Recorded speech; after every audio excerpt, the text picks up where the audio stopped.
E celebrar São Pedro e São Paulo é voltar às nossas raízes. Por exemplo, todo mundo aqui tem uma raiz familiar, que são os nossos antepassados. Para que a gente chegasse aqui hoje, foi preciso um pai e uma mãe, 4 avós, 8 bisavós, 16 tetravós, e se a gente for voltando no tempo, milhares e milhares de pessoas foram necessárias para que a gente chegasse aqui hoje. É um mistério, né? Se nós estamos aqui, é porque antes de nós vieram milhares de pessoas que foram se unindo em matrimônio, dando à luz aos seus filhos, e estes filhos novamente se uniam em casamento até chegar em nós. Isso é voltar às raízes. A mesma coisa se trata da nossa fé católica. A nossa fé católica não é uma invenção, não é uma fantasia, não é criação da mente de seu ninguém, não é um folclore, pelo contrário, ela tem uma raiz e uma raiz sólida. A raiz da nossa igreja são os apóstolos de Jesus. Quando Jesus Cristo se encontra com Pedro naquele vilarejo chamado de Cesareia de Filipe, ele faz uma pergunta: quem dizem os homens que eu sou? Porque naquela época as pessoas estavam numa confusão, cada um dizia uma coisa. Uns diziam que Jesus era João Batista que tinha ressuscitado. Herodes dizia: não é possível, eu cortei a cabeça de João Batista, ele não pode voltar. Outros diziam que era Elias que tinha retornado a este mundo, que Elias foi arrebatado por Deus. Outros diziam que era mais um profeta, igual aos profetas do Antigo Testamento. Então, não havia consenso entre o povo sobre a pessoa de nosso Senhor Jesus Cristo. E aí ele perguntou: e vocês que são meus apóstolos, meus seguidores, meus discípulos, vocês acham que eu sou quem? E aí Simão Pedro, naquele momento, ele toma a palavra. E Pedro, ele não deu uma resposta humana. Ele não disse o que ele pensava, o que ele achava. Naquela hora o Espírito Santo iluminou Pedro. E ele deu a resposta correta: tu és o Cristo, o Filho do Deus vivo. Vamos repetir?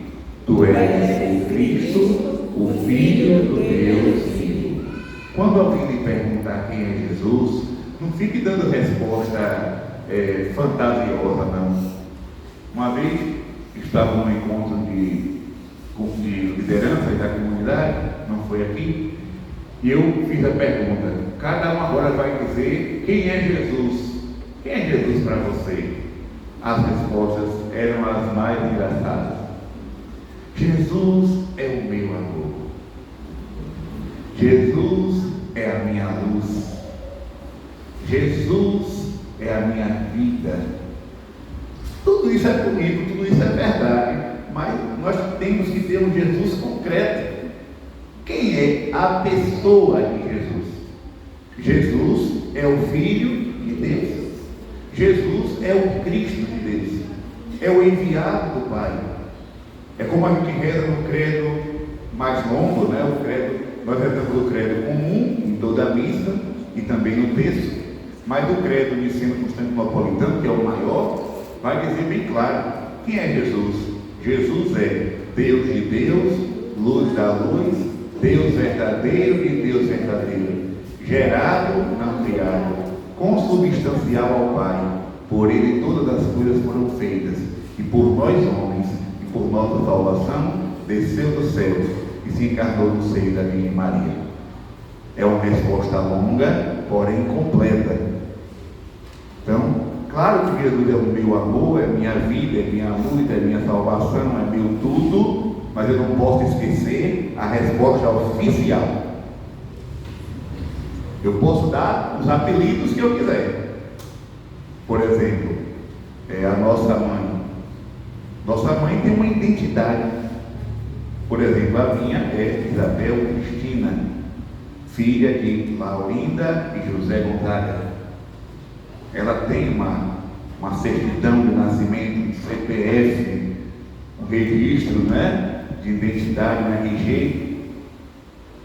Porém, eu posso dizer, minha mãe é meu amor, meu tudo, é minha vida, não sei o quê. Aí fico, né, criando aqueles apelidozinhos. Mas ela tem uma identidade. A mesma coisa é nosso Senhor Jesus Cristo. Quando alguém perguntar quem é Jesus, a resposta é, para mim, para nós católicos, Jesus é o Filho de Deus, é o enviado do Pai. É Deus que veio ao mundo para nos salvar. E Jesus responde para Simão Pedro: feliz és tu, Simão, filho de Jonas, porque não foi um ser humano que te revelou isso, mas o meu Pai que está nos céus. Por isso eu te digo que tu és Pedro. Nessa hora, Jesus vai batizar Simão com um nome novo, Pedro. Pedro significa rocha.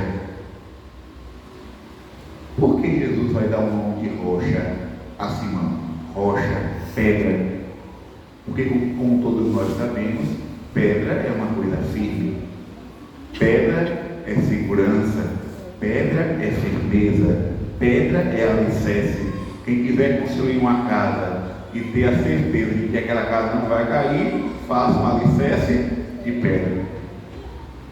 Então Jesus chama Pedro, chama Simão de Pedro, pedra, significando, simbolizando que sobre a fé de Pedro ele iria construir a sua igreja. E a sua igreja é construída sobre essa rocha. A igreja não se acaba. A igreja não é destruída. A igreja ela pode ser provada, tentada, balançada, mas ela permanece de pé. É uma casa construída sobre a rocha. Nós já tivemos, meus irmãos, na igreja todo tipo de gente. Já tivemos pessoas santas, muito santas, como São Francisco de Assis, como Madre Teresa de Calcutá, como Santo Antônio, São Roque. Mas já tivemos também verdadeiros demônios vestidos de batina e de véu. Não vamos negar. Já tivemos na igreja pessoas dignas de confiança, dos nossos aplausos, da nossa admiração. Mas já tivemos também pessoas que não é bom nem lembrar o nome. Nós já tivemos na igreja papas, eu não estou falando aqui de leigos, eu estou falando de papas, que não valiam uma ponta de cigarro jogada no chão. Não valiam, porque eram homens corruptos, eram homens ruins, não eram dignos da missão que receberam. Já tivemos padres horríveis, freiras que nem o diabo queria conta, cardeais que estavam ali somente pelo poder. Aí eu pergunto, por que é que essa igreja não se acabou? Por que é que essa igreja não desapareceu da face da terra? Porque ela não é dos homens, ela é de Deus e é construída sobre Pedro, a rocha. É firme, balança, mas não cai. Enfrenta a tempestade, enfrenta a vendaval, enfrenta todo tipo de situação, mas permanece de pé. É a mesma fé dos apóstolos, a mesma fé do século II, século III, século IV, estamos no século XXI. A mesma igreja, a mesma Eucaristia. Olha, gente, quando eu paro para pensar nisso, eu fico pensando, meu Deus do céu, nós não somos dignos de tamanha graça. A mesma Eucaristia que daqui a pouco a gente vai comungar, Santo Agostinho comungou lá no século III. O mesmo batismo que nós recebemos um dia na pia batismal foi o mesmo batismo de Santa Teresinha do Menino Jesus. A mesma missa que hoje a gente participa foi a missa que no dia São Roque, lá na França, no século XVI, participou. 20 séculos de história, 2000 anos de história, e nós estamos aqui, de pé. É um mistério, gente. É um mistério. Por uma vez um teólogo disse uma coisa muito interessante. Ele disse assim: quando acontece um escândalo com pessoas da igreja, ao invés de diminuir a minha fé, aumenta. E ele explica o porquê. Porque tem gente que diz assim: ah, eu não vou mais na igreja não, porque padre fulano fez isso e isso de errado.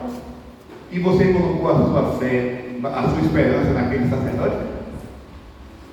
Ah, não vou mais na igreja não, porque o coordenador do meu grupo foi estúpido comigo. E você tem fé no coordenador? Você coloca a sua fé nos homens? Não. E aí o teólogo explicava: quando acontece uma coisa ruim na igreja, a minha fé, ao invés de diminuir, ela cresce. Porque eu vejo que a igreja não é dos homens, é de Deus. E nenhum escândalo pode derrubar a igreja. Nenhum. Aconteça o que acontecer. E eu faço uma explicação ainda mais clara, porque tem crianças aqui, para que eles entendam também. Tanto as crianças como os adultos.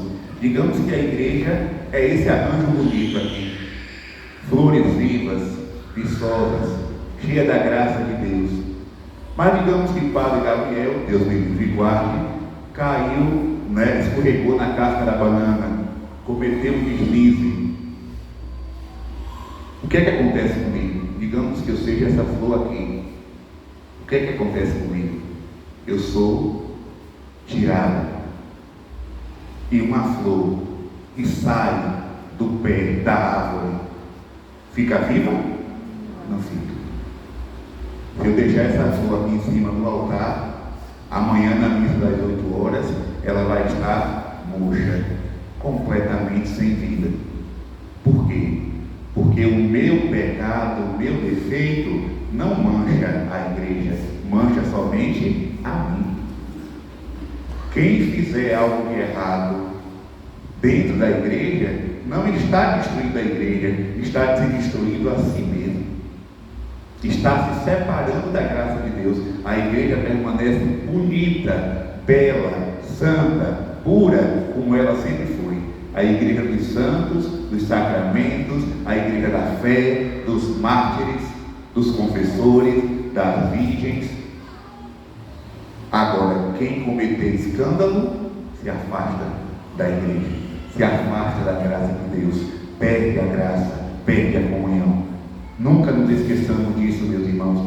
Festa de São Pedro e São Paulo, nós temos uma raiz. Se a gente for em Roma agora, lá está o túmulo de São Pedro e de São Paulo. Nossa raiz está ali, os apóstolos de Jesus. Eu vim de Feira de Santana, de Feira para Salvador, na sexta-feira, ontem. Eu fui à Feira de Santana, de Feira fazer uma missão, de Feira fui a Salvador fazer outra missão. E eu passei na frente de uma casa preta, uma casa toda pintada de preto, de cinza, um negócio estranho, um negócio escuro, e tinha uma placa bem grande. E a igreja do fulano de tal. Estava lá, uma placa bem grande e a foto da pessoa lá estampada. O dono da igreja, o pastor, o dono. A igreja de fulano de tal era um galpão enorme, tomava conta de metade do quarteirão. É ali na Avenida Getúlio Vargas, ou é Presidente Dutra, um negócio desse assim. E eu ficava olhando e disse: meu Deus do céu, que raiz tem isso? Quem foi que inventou isso? Só pode ser a maluquice da cabeça de uma pessoa. Construir um galpão, botar. Imagine, eu ficaria até elegante, né? Construir um galpão, botar minha foto lá e dizer: a igreja do Padre Gabriel. Que graça! Quem foi que me deu essa autoridade? Quem foi que me deu permissão para fazer isso? Ninguém. Ah, Padre, foi o Espírito Santo que iluminou. Foi o Espírito do capeta, não do Espírito Santo. Vamos acordar para a vida, gente. Igreja que não tem raiz é uma planta que está fora da árvore. Jesus disse o quê? Vocês são, eu sou a videira, vocês são os ramos. Se o ramo for desligado da videira, o destino dele é puxar, é secar. Então tenhamos os nossos pés alicerçados na raiz verdadeira, São Pedro, São Paulo, nosso Senhor Jesus Cristo. Amém? Amém. Creio em Deus Pai,